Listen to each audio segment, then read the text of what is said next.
Salam, xoş gördük sizin hər birinizi əziz müdavimlər və kanalımıza abunə hələ ki olmayan qonaqlar sizə kanalımıza abunə olmağı tövsiyə edir və atılan videolarımızdan, dərslərdən yararlanmağı məsləhət görürəm. Mən İbrahimova Dilarə, ədəbiyyat müəllimi. Bugün yenə də sizə bir neçə ədəbiyyat testinin izahını verəcəyim. 53-cü testə baxarıq. Yeniliklərə can atan gənclərlə yanaşı siyasi şüarlar əzbərləyib ictimaiyyətçi cildinə girən, şər və böhtanla məşğul olan, evlər yıxan insanların getdikcə artan bəd əməlləri sənətkarı narahat etməyə bilməzdi. Baxırıq, qara hərflərlə verilib görürsünüz.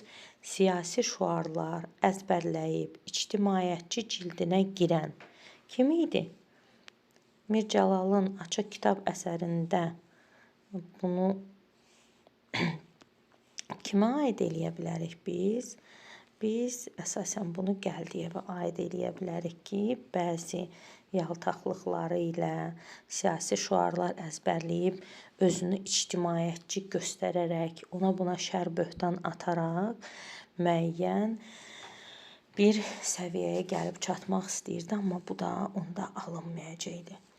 Yəni, Gəldiyevi işarə eləyirik və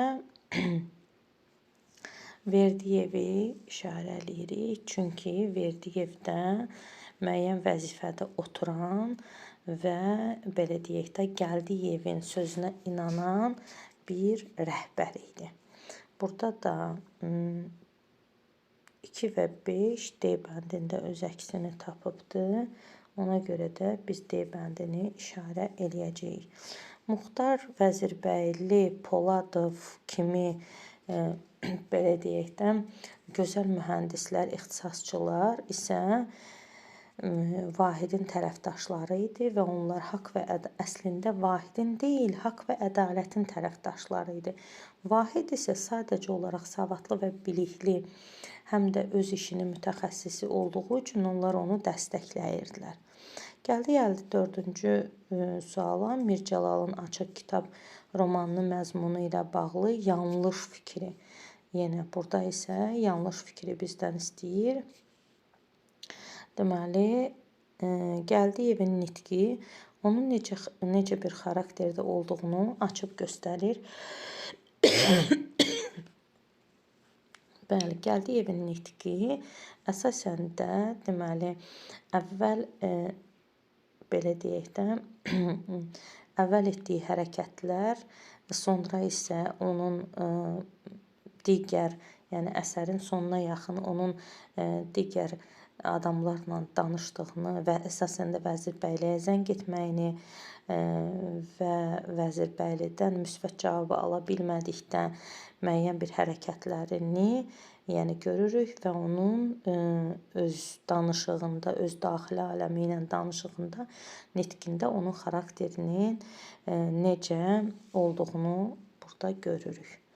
Yəni, bu yanlış fikir deyil, bu doğru fikirdir. Ona görə də biz bunun üstündən X çəkirik, bizə yanlış fikirlər lazımdır. Deyə gedirik B bəndinə.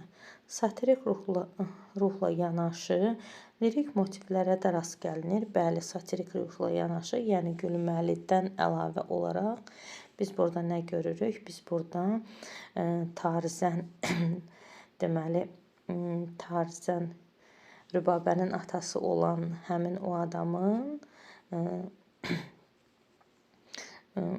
Rübabəgilin toyunda çox qəşəng bir zəngülə vurmasını görürük və orada Füzulinin şeirindən bir parça səsləndirdiyini diqqət yetiririk. Deməli, bu da bizi maraqlı deyil. Obrazların adları əsərdə müəyyən məna kəsb edir. Bəli, Gəldiyev, Verdiyev və s. tipli adlar xüsusi bir mənalar kəsb edirdi. Bu da doğru fikirdir. Ancaq əlbəttə ki, bizə yenə də yanlış fikir lazım olduğu üçün D bəndinə müraciət edib baxırıq. Rübabədən fərqli olaraq Vahidin apardığı mübarizə ictimai mahiyyət daşıyırdı. Rübabənin də, Vahidin də apardığı deməli mübarizə hər ikisi də ictimai münasibət daşıyırdı. Çünki onlar bir-birlərini sevməkdən başqa bu xalqa, bu vətənə, bu dövlətə layiqli biri olmağı düşünürdülər. Ona görə də savadlı olmağa üstünlük verirdilər. Burada deməli doğru deyil. Çünki Rübabə Vahiddən fərqli deyildi. Onlar ikisi bir amal uğrunda mübarizə aparırdılar. Bu da yanlış olduğu üçün bizdən də yanlışı soruşduğu üçün biz bunu götürəcəyik. Y bəndinə də baxaq. Müəllif mənfilik və eybəcərliyin mahiyyətini açıb göstərmişdi. Bəli, müəllif burada eybəcərliyin əsasən də Gəldiyevin timsalında çox açıq-aydın olaraq müəyyən xanımlarla əylənməsini, ailəsinin deməli kənd yerində qoyub gəlməsini, övladından xəbəri olmamasını, məsuliyyət daşıya bilməməsini, hətta yəni belə deyək də ailə qurduğu digər xanımın övladına qarşı olan münasibəti və onun gec gətirdiyi dərmanların sayəsində uşağın rəhmətə getməsi, yəni bunlar hamısı Gəldiyevin hərəkətlərinin mənfilikləri və eybəcərlikləri idi ki, yazıçı çılpaqlığı ilə açıb göstərmişdi.